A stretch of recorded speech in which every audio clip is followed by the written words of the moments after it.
What's poppin', ladies and gentlemen, Darhkseid here, and I'm back with another post-fight breakdown, quick post-fight thoughts on Daniel Jacobs versus John Ryder, and oh my goodness. When I was first watching this fight, when I was going through the first couple of rounds, I was really thinking to myself, how am I going to make this video interesting? It looks like we're about to go through a 12-round Daniel Jacobs sleep fest where he just walks through his opponent. It's just outboxing him every round, boxing his head off. That was probably up until like the 5th round, I thought that, I would say. Probably like the first 5 rounds, and then oh my, how the tables turned. Let me just break this down fully for you guys real quick. Daniel Jacobs was outboxing John Ryder for the majority of the first 5 rounds, in my opinion. Pretty much just boxing his head off easily. It wasn't pressured to do anything differently. I mean, Ryder is letting Jacobs get in his rhythm.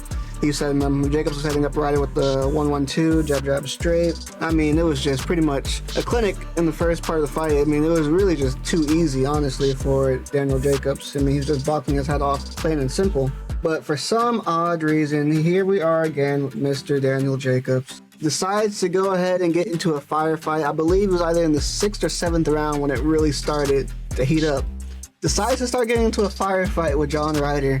Completely changes his game plan from what he was doing in the first couple of rounds and decides to start getting into like a brawl with John Ryder, which I have no idea what Daniel Jacobs was thinking.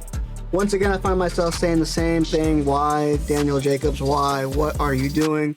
Yet another fight where I'm questioning why is he changing his game plan. Something I also noticed is when he's in the southpaw stance, I don't know why he consistently wanted to keep switching in the southpaw. He was getting lit up every time he was in southpaws when he's eating the biggest shots. And for some reason, in the majority of the back half of the fight, he decided to stay in the southpaw a lot, or at least keep switching back into it, which I have no idea why that was the case. But lo and behold, rounds probably, I think it's like about 7 into the end of the fight. It's back and forth contest. I think towards like maybe the 11th, Jacob started going back onto his jab and trying to move a little bit better, but he made this fight way too close. It did not need to be this close at all. Decided to get into a firefight with John Ryder. Start hitting him with some nice shots. DJ fighting in the pocket with John Ryder, giving up rounds for obviously no reason. He's boxing his head off the first couple of rounds, just abandoned his jab, abandoned the 1-1-2, which he was only throwing out of the orthodox stance. So since he was in southpaw for the majority, the 1-1-2 basically got abandoned, and Ryder was able to close the gap on him way easier and was just lighting him up with shots. They were trading back and forth, but obviously that sort of style is going to favor John Ryder and not Daniel Jacobs. Lo and behold, we get to the end of round 12. I still thought at this point that Daniel Jacobs has done enough to win the fight. I thought he maybe had it by 2 rounds at most. But when it's this close, I kind of had a feeling in my stomach like he let this be way too close. You cannot go into your opponent's hometown. You're fighting out of your hometown. You're going into the opponent's hometown, and you let the gap be this close. So he could have easily blown John Ryder out of the water on the scorecards, but he let himself get caught into a firefight, and the gap was narrowed way too fast. And now he's looking at a close fight while the judges are reading off the scorecards. And of course, Daniel Jacobs ends up taking the L, not surprisingly. Even though I thought he was going to win the fight, when it's this close, I kind of had a feeling it's just going to be 50-50. And John Ryder ends up getting the upset victory over Daniel Jacobs. There's really no one to blame. I see some people saying it's a robbery. In my opinion, this is definitely not a robbery. The fight was close. And the fight was close because Daniel Jacobs let it be close. So Daniel Jacobs really has no one to blame but himself in this scenario, in my opinion. Once again, bad game plan down the stretch. I don't know why he just abandoned what was working for him.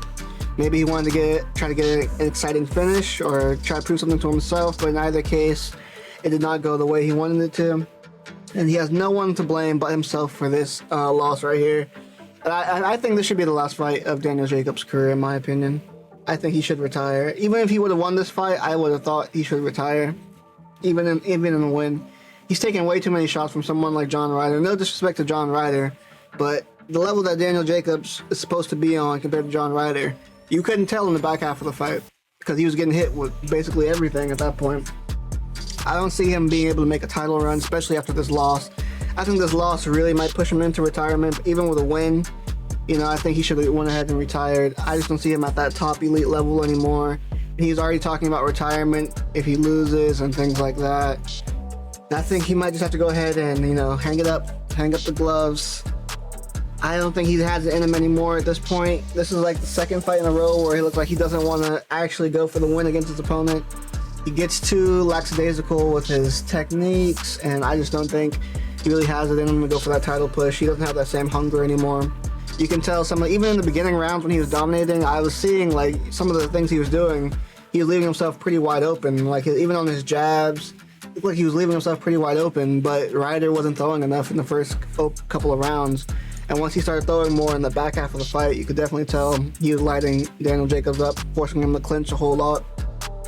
So me personally, I would like to see Daniel Jacobs retire. I think the Miracle Man's best days are definitely behind him. But combine this with the Rosado fight as well. I thought he lost to Gabe Rosado as well. I think it's time for DJ to go ahead and hang it up.